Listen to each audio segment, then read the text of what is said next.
Salam Indonesia. Anda menyaksikan berita terkini bersama saya Arna Seputra. Pemirsa, penerapan restoratif justice atau RJ dalam perkara yang bersifat ringan disambut baik kalangan masyarakat. Hingga Mei 2022, Kejaksaan sudah menghentikan 1.070 perkara dengan menggunakan pendekatan keadilan restoratif.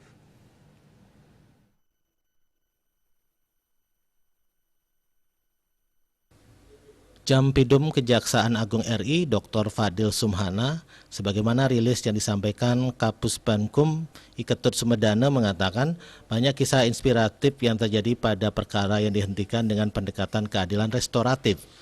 Penghentian penuntutan tersebut telah memperkuat penerapan modal keadilan restoratif dalam sistem peradilan pidana di Indonesia. Dr. Fadil Sumhana menyampaikan pada tahun 2020, Kejaksaan RI terus mendapat desakan dari masyarakat untuk tidak melanjutkan penuntutan terhadap tindak pidana yang tidak perlu untuk dituntut dan sifatnya ringan.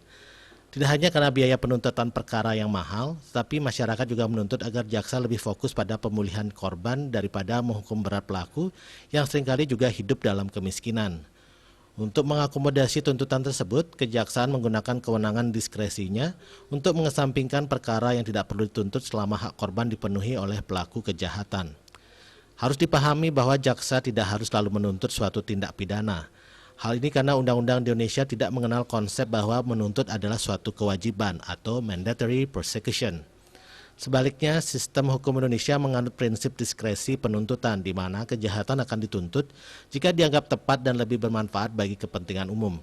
Dengan kata lain, penuntut umum tidak hanya berwenang untuk menuntut setiap perkara pidana, tetapi juga berwenang untuk tidak melanjutkan penuntutan berdasarkan penilaian jaksa. Ada beberapa kriteria perkara yang dapat dikesampingkan dengan menggunakan prinsip penuntutan diskresioner, seperti tindak pidana dilakukan baru pertama kali, bukan tindak pidana yang berat, serta nilai atau kerugian yang timbulkan tidak terlalu besar.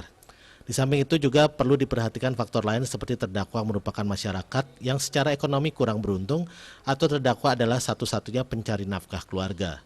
Keluarga akan ikut menderita apabila pelaku ditahan.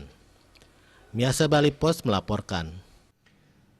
Berita terkini bersama Minyak Kapur Ganapati, Usada Bali Keluarga Sehat. Update terus informasi Anda dengan subscribe like YouTube channel Bali TV, @newsbalitv. Tetaplah bersama Bali TV. Salam Indonesia.